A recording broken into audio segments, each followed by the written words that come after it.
So Narada wrote all these books by entering to Kushum Sarovar and become a gopi and experiencing this place. And Narada was cursed more than one time, 3 or 4 times by different gods, including his father, that you'll never be married, you'll never be staying one place. And then Narada, when going to Vrindavan and writing all the spiritual books, also had special revelation. See, Narada has one friend, his name Bharat Rishi, Bharat Muni. So Bharat Muni is an incredible yogi, but he's always overwhelmed by Narada's ability. And Narada's ability is called the guru-tattva, to uplift fallen soul. Because Bharat Rishi is like great yogi. He knows all the sadhana, meditation, everything. But he say, how is that you took this hunter and make him pure devotee? How did you liberate this person? I understand you guru Vedavyas, that's okay, but how is that you have the power to go to the most abominable fallen soul, liberate him? So Narada Muni said, you know what? Tell you honestly, that's not me. That's my presence of my heart through the Lord. I'm just channeling. And he said, I will give you the blessing because you're like my brother. Next life, when I become Shiva's Thakur, you become my brother, Sri Ram Thakur. So Shiva's Thakur, Sri Ram Thakur, Narada Muni, and Bharat Muni. And you will be participating in this pastime because you're always asking, how does Krishna consciousness work? Because you're a yogi. So I will make you devoted and you'll be my brother. I'll guide you in. And we'll participate in Kirtan of Mahaprabhu. So Narada, remember, he been cursing Vishnu out of his erotic feelings. And eventually he's got special blessing. When you become a Narada Muni, you become perfect Grihasta. Otherwise, Narada never married.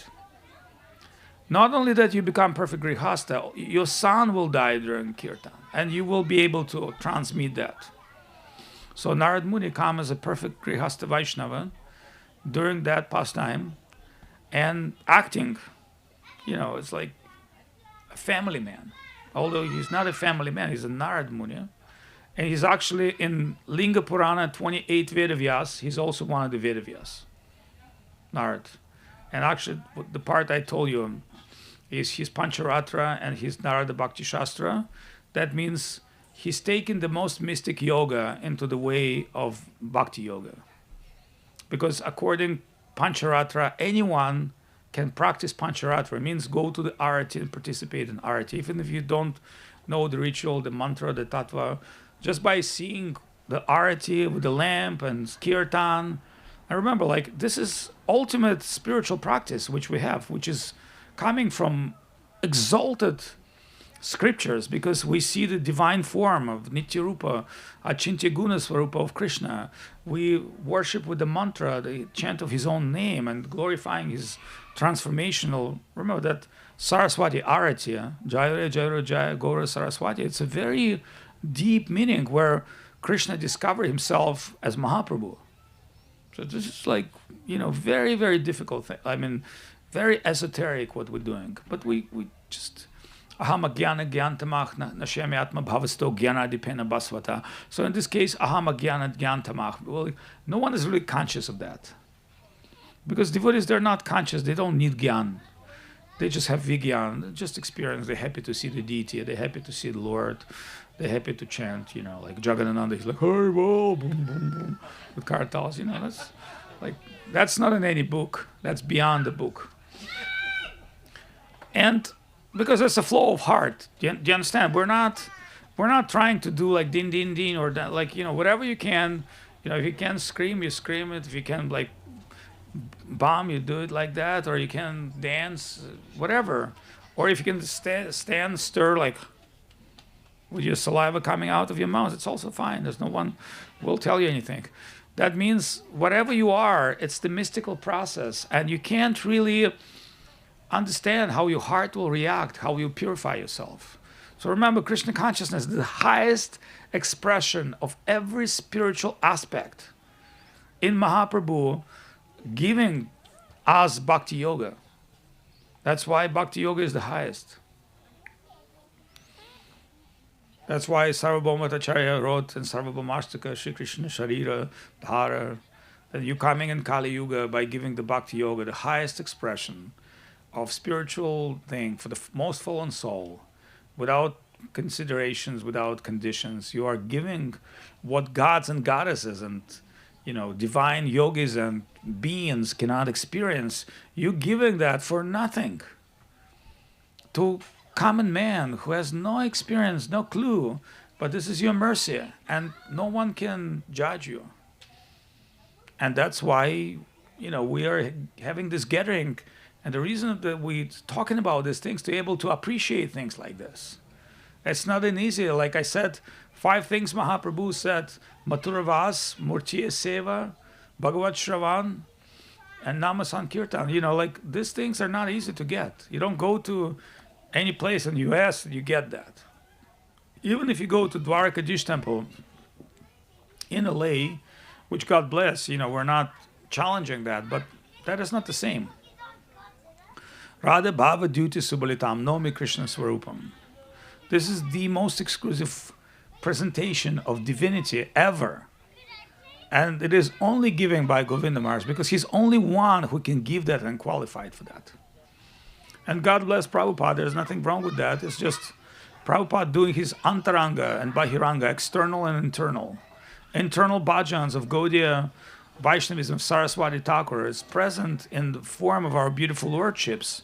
And our way to appreciate this is not to comparative judgment whose guru is like better. No, it doesn't work this way. It's like, what's my service? What's my dedication? Any other questions, comments, any donations?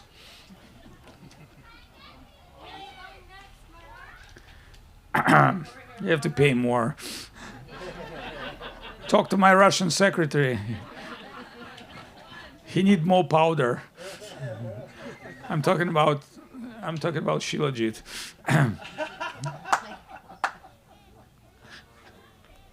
Have your lawyer talk to my lawyer. Have your guru talk to my guru. Anybody?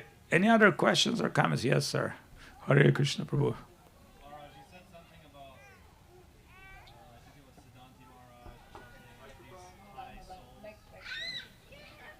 You said something about these previous souls who have come before us. Dhamik. Sorry? Yes, he knows. Yes, continue. That have come before us, but they have departed already, and that you thought, like, we are all thinking that they've gone to a nice, better place. And you said something like getting things ready for us. So in some regard, those who can hold the line and keep progressing. Can you expand on that a little bit? Yes, I just tell you one story because the storytelling is the best. So once I was in Gora Purnima and Acharya Maharaj was very busy. And I told to Acharya Maharaj, I said, Maharaj, we need to talk. I'm going to be in Ekachakra. And Acharya Maharaj told me, like, very calmly, I'm coming there. Then I'm with Rupa and my team in Ekachakra. We're doing filming of Ekachakra. And I thought, Acharya Maharaj is not coming. So I have to call him, not answering phone. And then suddenly one night I could not sleep. And next morning, 6 o'clock, they called me and they said, Acharya Maharaj passed away. And they said, well, we want to go to Navadvip. I said, we want to go to Rananjit. I said, come to Ekachakra, that's his place. So they brought his divine body in Ekachakra. And, he built Ekachakra. And the story of Ekachakra, one time Gurudev had a big Vyasa Puja. And Acharya Maharaj made a really nice festival, but was very difficult for Gurudev to handle because there were many journalists, many guests. So I asked Gurudev, I said, Maharaj, sounds like you need a break from people. What if we go to Ekachakra and, Katwa? And Gurudev said, yeah, that's a good idea to take people. And so he talked with Acharya Maharaj, and Acharya Maharaj got his little bus, and with a group of devotees, we went to Ekachakra first time. And as we enter Ekachakra, it was like a smog and fog, and there were beautiful curving trees. Nothing was there. And we went to this place where our temple is, and we had a picnic there. And we cook. Acharya Maharaj's people cook. And the hundreds of kids with their plates came from the village. And they almost ate our lunch. So it was like Nityananda Prabhu's pastime. All these kids, they're coming with a plate and they fight and eat. And I was like, they're so hungry for prasadam. So we eat partially and feed the Ekachakra basis, the kids. And that's what the ticket. So when we came back, Gurudev was very happy to hear about that. And Acharya Maharaj, in his particular style, got the place of Ekachakra. And, he established that worship. And Govinda Maharaj would want to come for the temple opening. But Govinda Maharaj at that time was super weak, so we thought this bumping road was very difficult. Yeah, should we take him by helicopter? Should we take him by this, that? But eventually, Gurudev never went in his external body, Ekachakra, but internally we know this is guru-tattva. And when time came, and I believe everybody has its own time, Acharya Maharaj's divine body were put in Ekachakra. And I don't want to give all the details of that, but I was there with Rupa and other devotees for a reason, because Krishna arranged things in a way. So remember, Samadhi is a big hole. And nobody came to help, actually. Everybody would call, didn't want to come. Oh, COVID, no. So then we were walking with Gopal, and suddenly their tractor, excavator, coming on the road, and we stopped him. And we told him, hey, some guru passed away, we need your help. And this guy said, you're lucky you make me, because I'm 30 miles away from here. I just got called for the job and they canceled. So this guy did the escalator work and did it very quick. And other things also happen in a mystical way. And so before that, we went to ISKCON temple, this beautiful Nityananda Prabhu exhibition there. And, we called certain people, and they didn't, from our mat, I don't want to mention their names, but they didn't came to help. So then we came to this ISKCON president and said, yeah, well, one of our gurus passed away from COVID, and we need to do samadhi. And he said, yeah, I got a couple of guys in ISKCON. They're experts. So he called them and he said, they're coming. If you pay their car, they're coming. So finally, in a few hours, a car coming. The two guys and looked like Asian, one like Manipuri guy. I said, how many samadhis of sannyasis you make? He said, 20. I said, okay, you're in, you're hired. And I said, don't worry, you sit here, you tell us what to do, because we don't know what to do. You tell us exactly and give the instruction. But what I understood is it was Krishna's will that these people from ISKCON would come and help, and our people that would count on, they didn't appear, and no criticism. But everything was arranged by a certain will. So when you say about how does it work, everything works in Krishna consciousness. So Krishna has past and future, and our previous past and our future, and Krishna has a plan for salvation of every living being. So when we say about people like Siddhanta Maharaj and Shuddha Vaishnava Maharaj came to better place, we know they came to better place. There could not be possible degradation in this life. We know that they're, eternal souls and will meet again in different bodies and different forms and different times. But we know that soul is eternal, and we know that we, in this path, in this divine journey, there might be billions of years or millions of hells. It's not a concern. The concern is that Mahaprabhu is coming to this Kali Yuga to liberate living beings and most fallen living beings. So we might be in that line of most fallen living beings. And it's our fortune to be here today. And, some of the great personalities from our mat are no longer with us. But we know that whatever they are, and there's another story of Prabhupada which give you very clear perception what the guru is. So one time Prabhupada was many times criticized by Gaudiya Math people, sometimes willingly, unwillingly, but one time he'd been passing by from ISKCON Chaitanya Math, and he told his driver stop, and Prabhupada give dandavat from the car and go. Some Chaitanya Math people saw that and they said, hey, this Swami Maharaj is so arrogant, he couldn't even stop and get out of his car and go to his Guru Samadhi. And when this been translated to Prabhupada said, they think their guru is dead. He said, my guru is always driving with me on the front seat. I'm in constant connection with my guru. So if you think your guru is dead, then your perception of guru is mundane.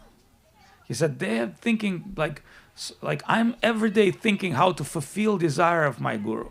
That's what I'm going. I'm going on behalf of my guru, for the service of my guru. They want to do the arati to guru, which is wonderful, but their perception is not the same. So Srila Prabhupada showing us that we're not dealing with some kind of a dead matter. We're dealing with living substance and Krishna consciousness. And it's progressive. It's positive, progressive immortality, as Guru Maharaj say. It's not something mundane and physical. We're not dealing with physical reality. Although sometimes we get very physical with certain peoples to get them out of property, but that's another story. Unless they're totally crazy. Like if you're mad for Krishna, you're welcome. But if you're totally crazy, you're out.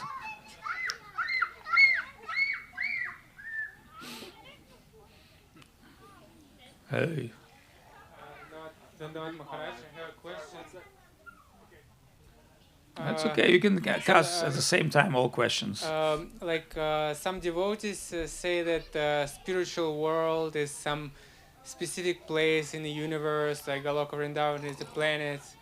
But some devotees believe that it is like internal, like it's a plane of consciousness. So even like living in this body, in this planet, you can be like in a spiritual world, or you can be like in hell or in heaven. Okay, I got it. It's enough. It's enough, When you have very loving exchange, you don't need to hear a lot, just a few words. Somebody said I'm Krishna, but maybe I'm not. No, you're right. So according the best books about spiritual, Brahmanda I've read from Nazis.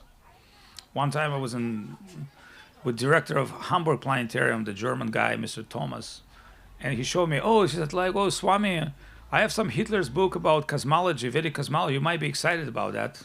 I look at the book, and then I found the book, and I had a translation of that German book about cosmology. So it's been done by the Nazi team of Ahnenerbe, who've been searching different possibility of traveling between worlds and what the worlds are. And it's, the German scientists, they did pretty good work. But after reading this work, my conclusion, they misunderstood certain things. Then another perception what the worlds are in Bhagavad Purana and Agni Purana, other Puranas and commentaries of other, acharyas such as Madhva Acharya, other acharyas.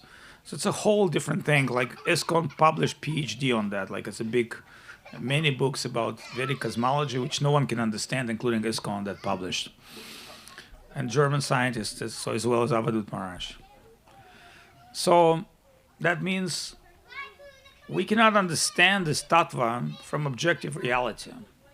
It's like if you fish that living underwater and everything you see from the mirror of the water and some faces, like how you understand that you're living in one dimension and in your little pond and other beings living in another dimension, another reality, where your pond is just a very little space, and even the physics, the way you move, because you're moving with your tail and your frog. Maybe if you frog, you can come out, but if you fish, you cannot come out. So that means what you're experiencing right now, it's one little particle of dimension. That's why Gurudev many times quote that sloka where you can see Goloka and Gokula and Goluka and Golok. So remember, Babaji Maharaj was walking in Vrindavan and the boys throwing stones at him, and he's telling, "Oh, Krishna, I will complain to Mother Yashoda." So Guru Maharaj, at a certain time of his age, saw what Mahaprabhu is doing in Navadvip. Mahaprabhu is moving towards Navadvip. Guru Maharaj had that vision.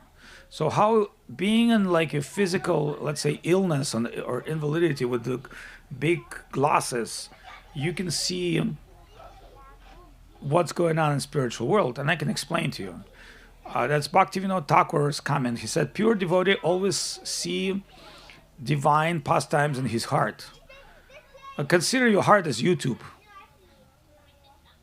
So when you go to YouTube, you select the topic, maybe news 10 years ago, and you watch that thing.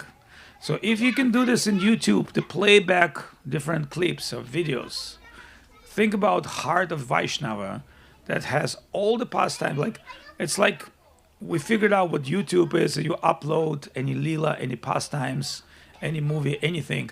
But think of this fragmented pastimes, and at the same time they're complete. So everything fragmented, everything complete.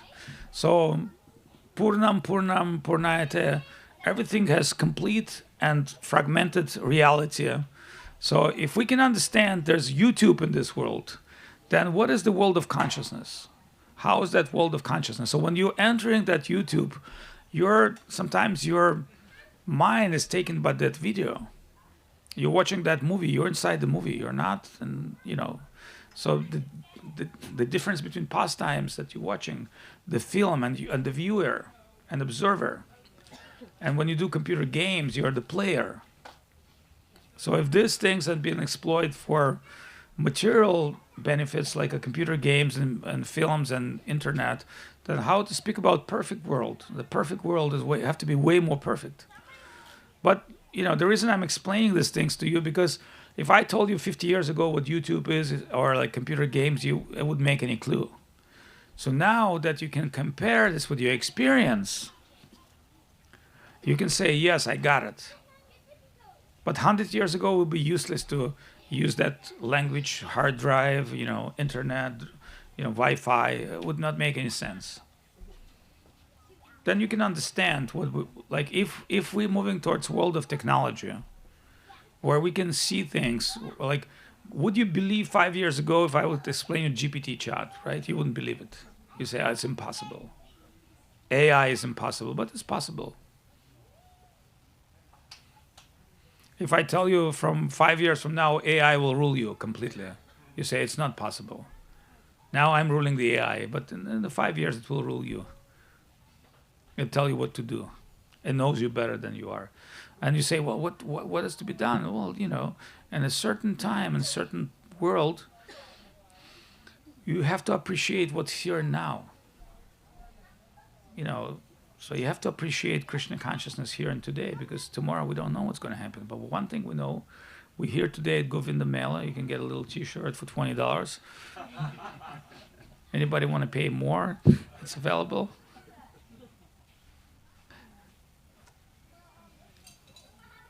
How many T-shirts with sold, Ramachandras? They're sold out. Okay. They're sold out. Okay, so we're raising the price. Now the next. Russ is only saying that because he got 3 of them, so he's trying to get rid of 2. Well, remember, things start to circulate when there's opportunity. Okay, any other questions, comments? Avadhut Maharaj. Yes.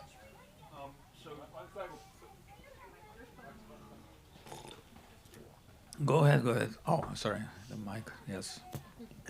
So Avadhut Maharaj, I still was wondering the answer to that, about why we should worship Srila Govinda Maharaj, Srila Gurudev. We have to think every day about that. Like, if I give you my straight answer, it may not fulfill you. You have to think, what's your necessity? Can you do it on your own? No. What's the need of guru? Janardhan Maharaj, Govinda Maharaj explained to Janardhan Maharaj. I have to ask Janardhan Maharaj that question again, because I don't fully remember. I was witnessing that. And Govinda Maharaj has explained, but maybe after 30 years it clicked different way to me. Remember, the same things may make completely different meaning. It's like every time you open the Bhagavad or Gita, it may not be the same. Like, like Sudarshan obsessed with one sloka from the Bhagavad. He constantly relished that sloka. But that sloka has different meaning for different people. It may not, he obsessed with that sloka. You hear it, you say, okay, it's nice. May not make sense for you, but, everyone is coming through his own stage of Krishna consciousness and going through his own inner and external and internal drama. And, everybody gets his own credits and points at certain points. So, and that's why Matchita Madgata Pranam, Badhayantas Parasparam, Kathayantas Chamam Nityam, Tushyanti Cham Ramanti Cham, to share that between ourselves. That's the greatest wealth. Because we're not relishing something mundane. We're not talking about Biden, Trump administration, this, that. It's mundane. Putin, Shmutin. So if somebody asked me, oh, you're Russian? Yes, Baba. I like Putin. I said, what's the Putin's wife name? I don't know. I said, Putna.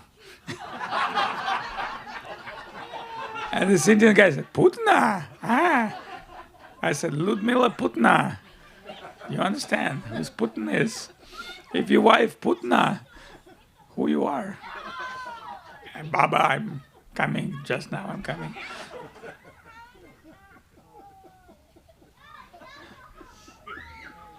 See, because people have different perception what reality is.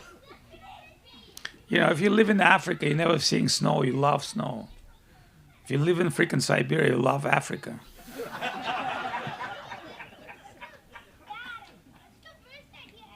So you're always something you don't have. All right, any other questions?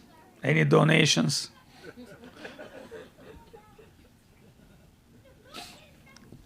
I have a question. Okay. Why do you? Excuse me? Oh, Mike. Okay, you can sing the song. Not gonna touch you, Maharaj. Well, my question is to you, Maharaj. Why do you follow Srila Govinda Maharaj and serve Srila Govinda Maharaj? That's a good question. When I met Govinda Maharaj, it was an incredible story. So Pradyumna, a friend of mine, invited me to meet Govinda Maharaj.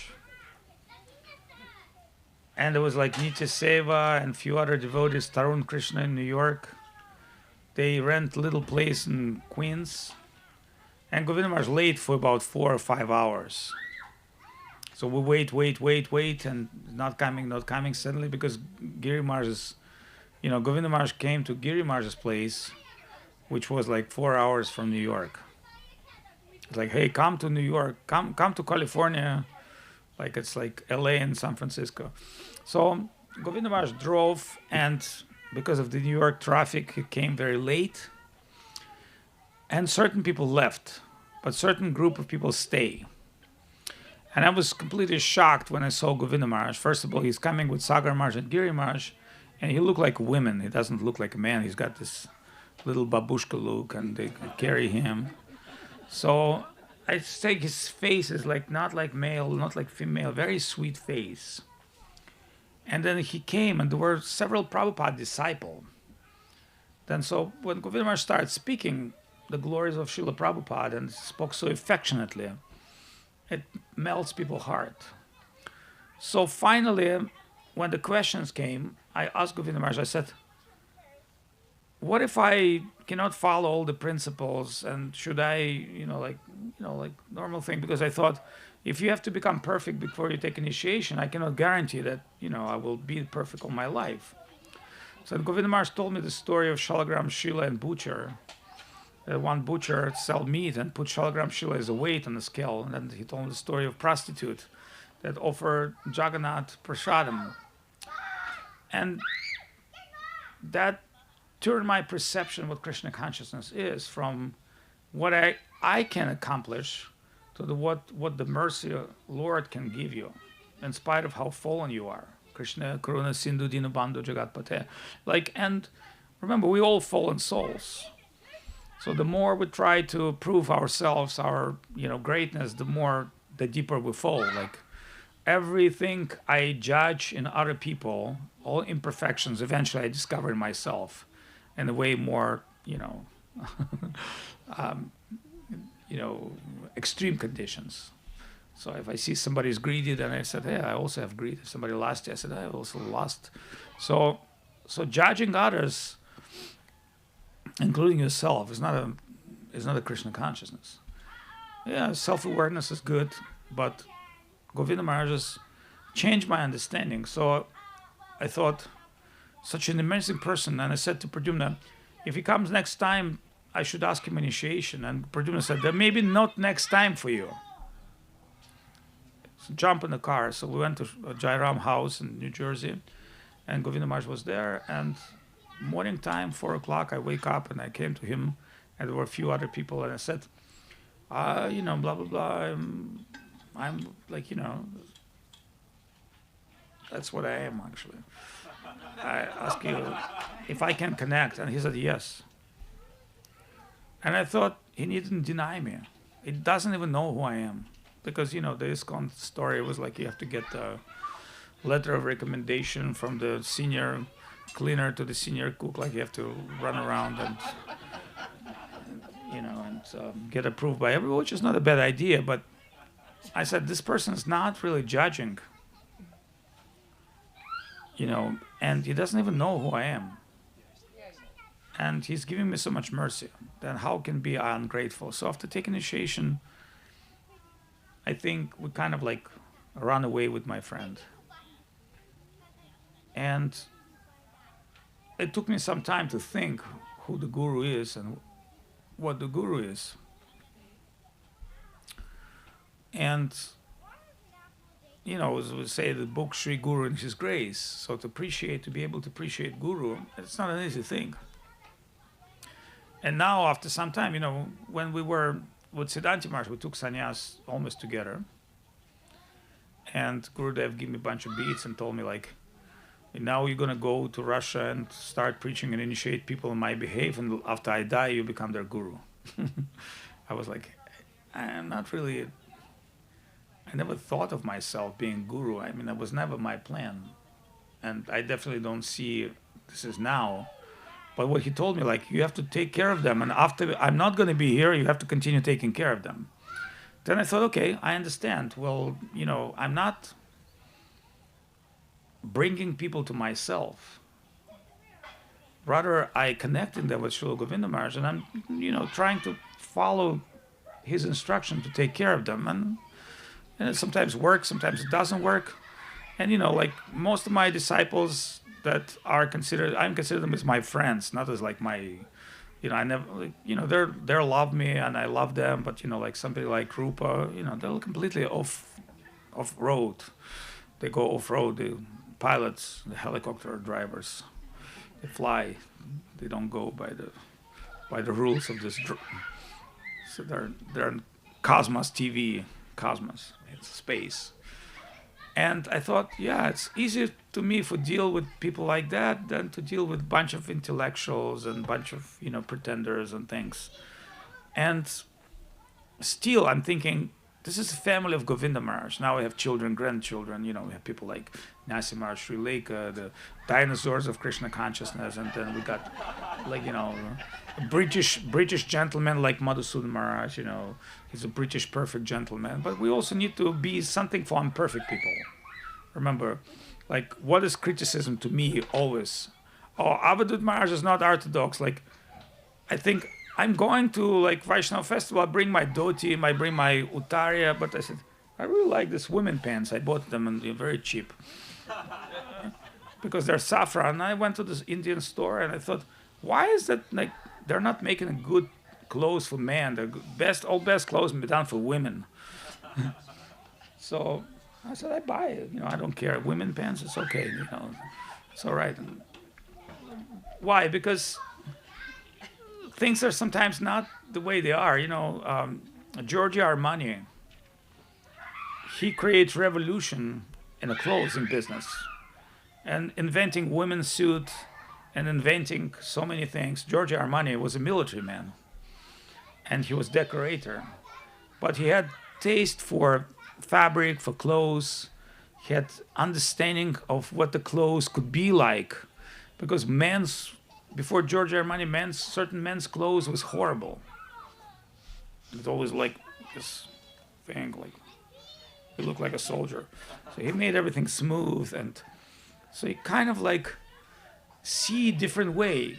Like think of this, even in the clothing business, you can see things different, and you become Giorgio Armani.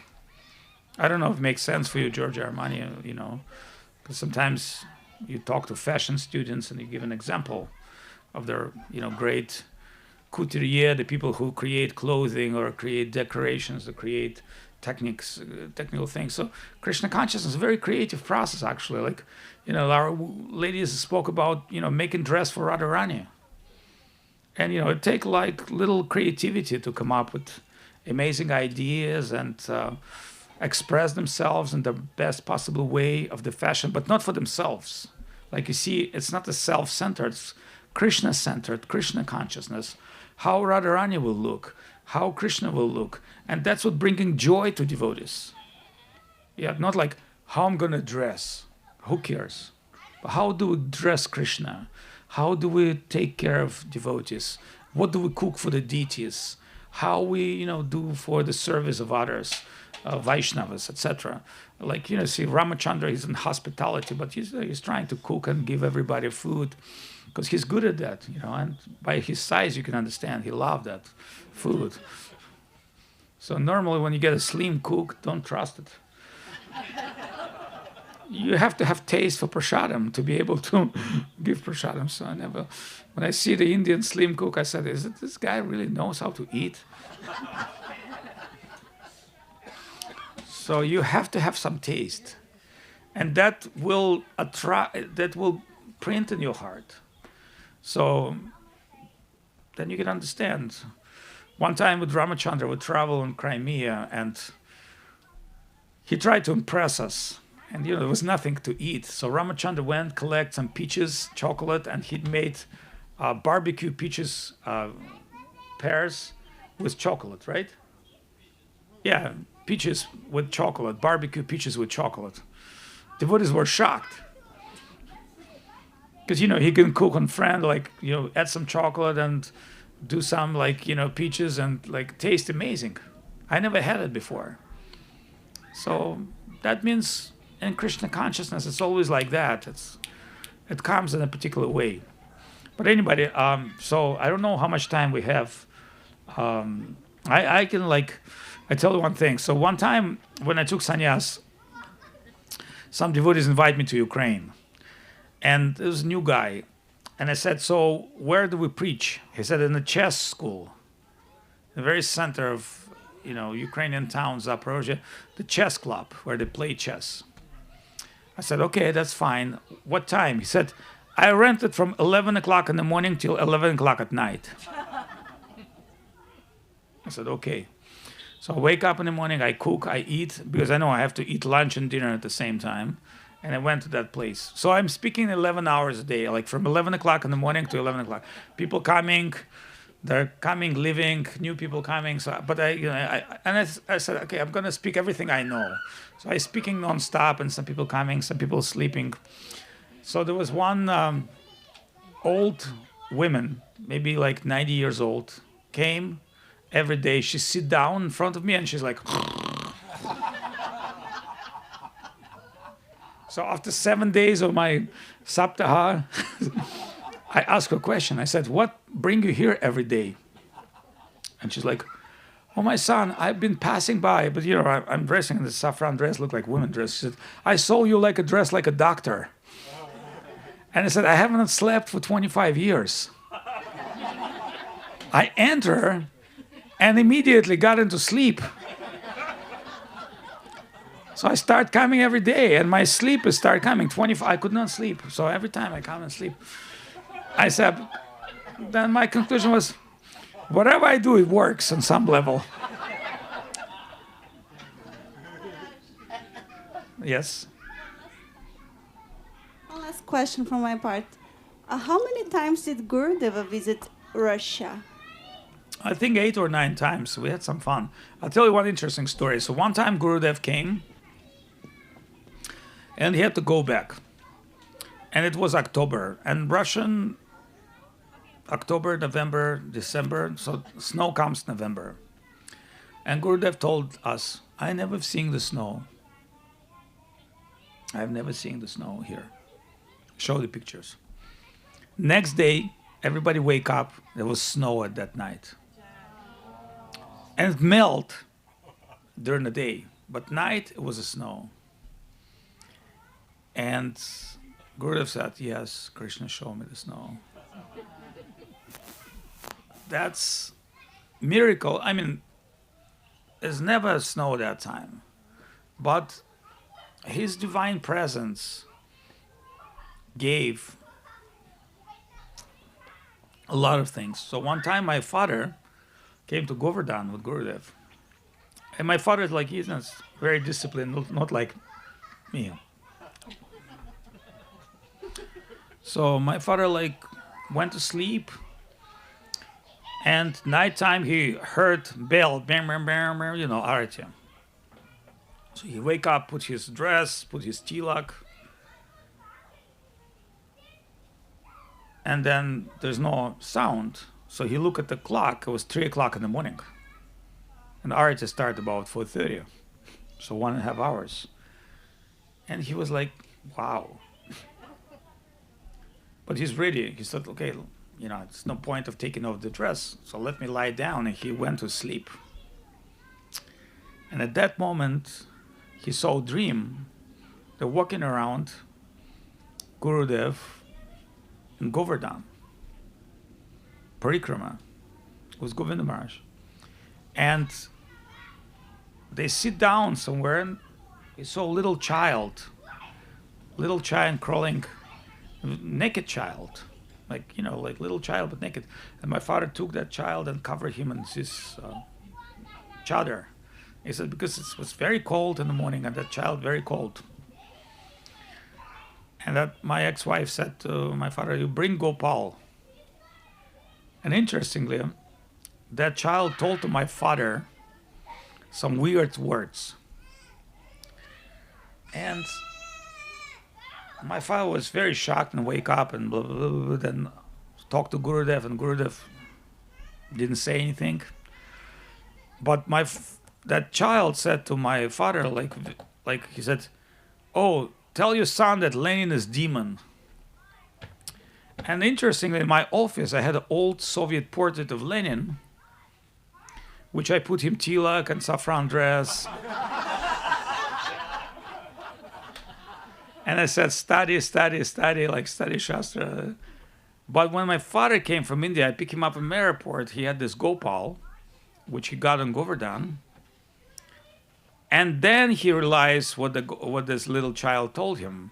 And he started screaming at me. He said, why you put Vaishnava tilak, you know, holy Vaishnava thing on this demon?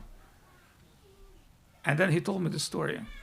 And I realized, yeah, this guy is a complete demon. Like, why do I have to really give him anything? So kind of offense from my side. But from another side, see, we live in a world of consciousness where everything connects. And we live in a world where things can reveal to you in a different way, but it's not necessarily the way you want it. And those puzzles and pieces will not come in one time, one story. So, you know, don't try to get all the objective answers in one talk. Remember, it's subjective evolution of consciousness. It's not that you will understand everything, or you get to know everything, or you need to know everything. You just keep your Krishna consciousness, keep going, and eventually things will be revealed to you in the way Krishna wants.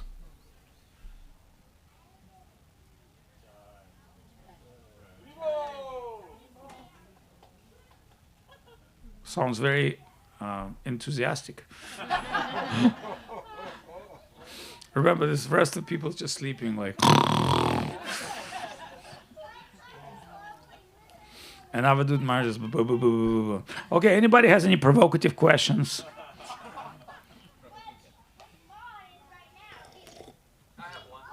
Okay, I know you like to provoke things.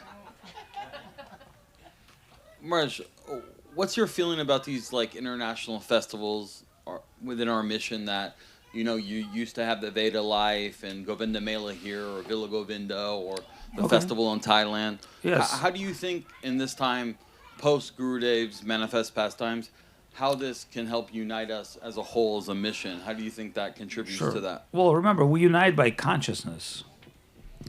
And, you know, certain things I thought...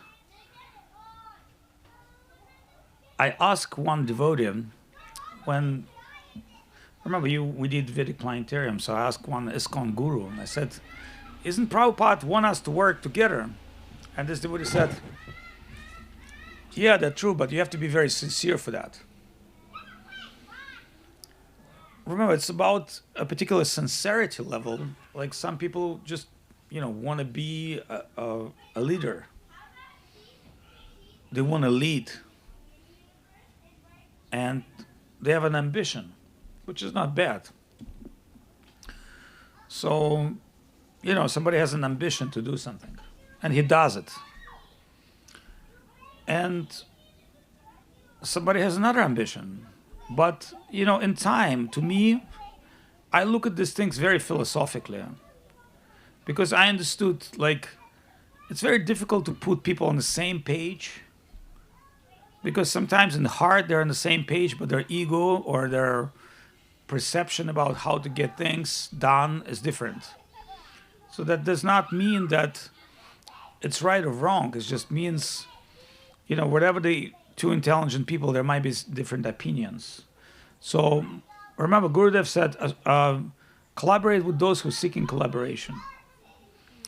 And I believe that's a great advice of Gurudev because, like, you know, remember, I used to invite everybody to our festivals. Like we got a bunch of people from SoCal and people from all over the world come to Russia with Govinda Maharaj because I thought if Govinda Maharaj will come with entourage like Narada Maharaj, Ashram Maharaj, you know, how much people will realize the glories of Govinda Maharaj. And I understood he got this charismatic personality that just everybody's accepted. Just like, you know, many times I spoke in Thailand with a Buddhist monk. I said, who is Buddha? And they said, oh, he's an ordinary man that achieved perfection. I said, I'm also an ordinary man. Can you worship me? They said, no. I said, so why is that everybody worship Buddha? Although he's ordinary man, but nobody really want to worship me or you or somebody else. And obviously that Buddha has that divine position that everybody is accepting. So when Govinda Maharaj was in our mission, nobody would challenge Govinda Maharaj, neither any of the sannyasis or leaders, because Govinda Maharaj was an unchallengeable position. Now, in our society, you don't have that center thing.